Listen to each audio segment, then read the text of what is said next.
So digital design classes.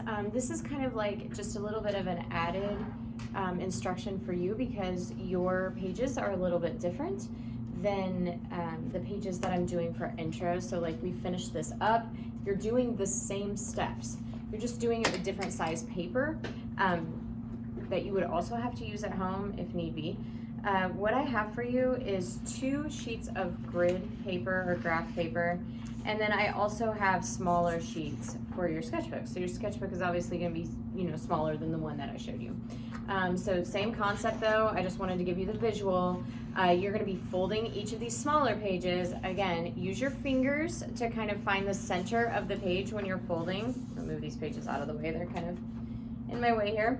So you find your center, and it may be easier to actually hold the smaller pages. And then I just use my thumb to press down once I found the center, and I take my hand and I wipe this way to make that fold. Also, some of these papers are a bit thicker or heavier, and so it makes that process, I guess, a little more difficult. You're gonna do the same thing with that graph paper that I gave you. So just fold it in half. You want to take the time to make those folds nice and neat.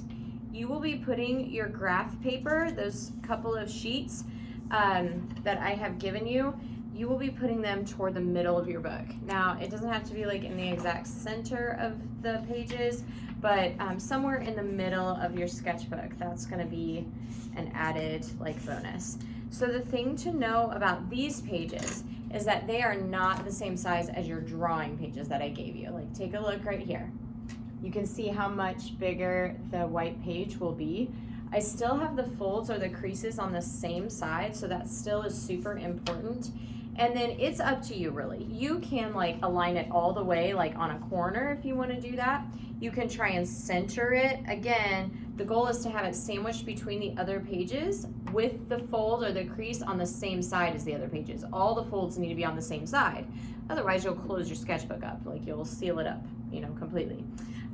So these grid papers here are now more centered-ish in there. We're going to be using these for specific assignments and things along those lines.